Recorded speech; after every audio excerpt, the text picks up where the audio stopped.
जब लड़की जड़ी बूटी इकट्ठा करने के लिए पहाड़ पर गई तो उसे एक घायल भेड़िया कुत्ता मिला। वो दयालु थी और उसने तुरंत जड़ी बूटियों को चबाया और उन्हें भेड़िया कुत्ते के पैरों पर लगा दिया। उसे ये पता नहीं था कि उसकी दयालुता ने कई वर्षों बाद उसकी जान बचाई। उसके जाने के बाद भेड़िया कुत्ते का घाव तुरंत ठीक हो गया। फिर वो एक सुंदर और सुरुचिपूर्ण आदमी में बदल गया और वो खूंखार राक्षस राजा याजी था। लड़की को जाते हुए उसकी पीठ को देखते हुए याजी ने अपने दिल में कसम खाई कि उसे आज अपनी जान बचाने के लिए लड़की को ढूंढना होगा। उसने दशकों तक लड़की की तलाश की लेकिन कुछ नहीं मिला। अगले दिन तक उसे एक छोटे से पहाड़ी गांव में लड़की का पता चला।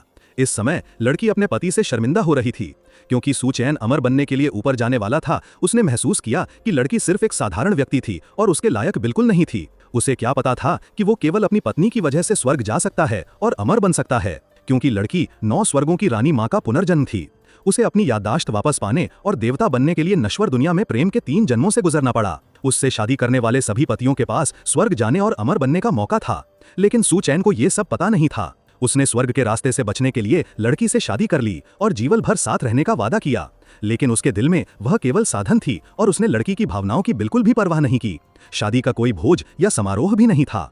लड़की ने दिन में सड़क पर चीजें बेचकर पैसा कमाया। वो रात में लकड़ी काटने और सुचैन की देखभाल करने के लिए पानी लाने घर जाती थी। इस तरह उसने बिना किसी शिकायत के 5 साल तक सुचैन की देखभाल की। 9 स्वर्गों की रानी माँ के रूप में उसकी पहचान के कारण 5 साल बाद सुचैन को भी स्वर्ग जाने का अवसर मिला। उसने सबसे पहले दूत को संगीत प्राप्त करने के लिए पृथ्वी पर आने को कहा।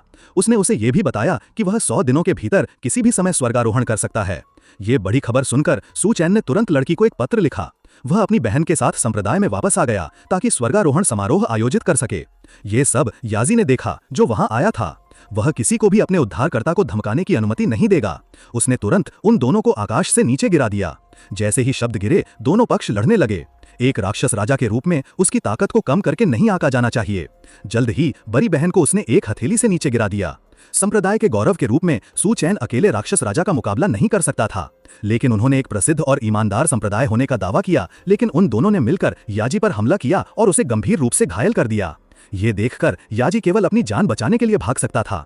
वह अपने उपकारकर्ता के ठीक होने के बाद उसका बदला लेने के लिए वापस आएगा।